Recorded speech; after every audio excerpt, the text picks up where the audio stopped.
কক্সবাজারের রামু উপজেলার পূর্ব কাওয়ারখোপ এলাকায় স্থানীয় বাসিন্দারা স্বেচ্ছায় 2 কিলোমিটার রাস্তা সংস্কার করেছেন। ভিলিজারপাড়া এলাকায় গত 1 দশক ধরে কোনো উন্নয়নমূলক কাজ হয়নি। 4 নম্বর ওয়ার্ডের বাসিন্দারা দীর্ঘদিন ধরে যাতায়াতের সমস্যায় ভুগছিলেন। বিশেষ করে রোগী পরিবহনে চরম দুর্ভোগ পোহাতে হয় তাদের। ইটের তৈরি কাঁচা রাস্তাটি ক্ষতিগ্রস্ত হলেও কর্তৃপক্ষের পক্ষ থেকে কোনো সংস্কার কাজ হয়নি।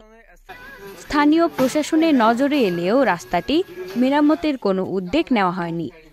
অবশেষে এলাকাবাসীরা নিজেদের মধ্যে অর্থ সংগ্রহ করে রাস্তাটি সংস্কার করেছেন। তো উপজেলা প্রশাসনের কাছে একখান দাবি জানাইছে আর বিলিরাপাড়া 4 নম্বর ওয়ার্ড বিলিরাপাড়া রাস্তা আজ 10 বছর ধরে যাতায়াত করে নেওয়ার রোগীর অসুবিধা বিভিন্ন অসুবিধা হইলে আর ইয়ানোর হারানো আর পুরা এলাকা তো আর চাঁদা করি খাই নেওয়ার দিকে তো চাঁদা করি আর রাস্তা রিপেয়ারিং 2 কিলোমিটার রাস্তা রিপেয়ারিং করি বলে আর উদ্যোগ শেষ হওয়ার পথ ইনশাল্লাহ।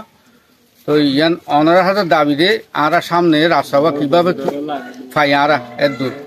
এটি একটি প্রাথমিক উদ্যোগ উল্লেখ করে স্থানীয় বাসিন্দারা একটি মজবুত ও পাকা রাস্তার দাবি জানিয়েছেন। তারা আশা করছেন কর্তৃপক্ষ এ ব্যাপারে দ্রুত পদক্ষেপ নেবে। News desk, CCN।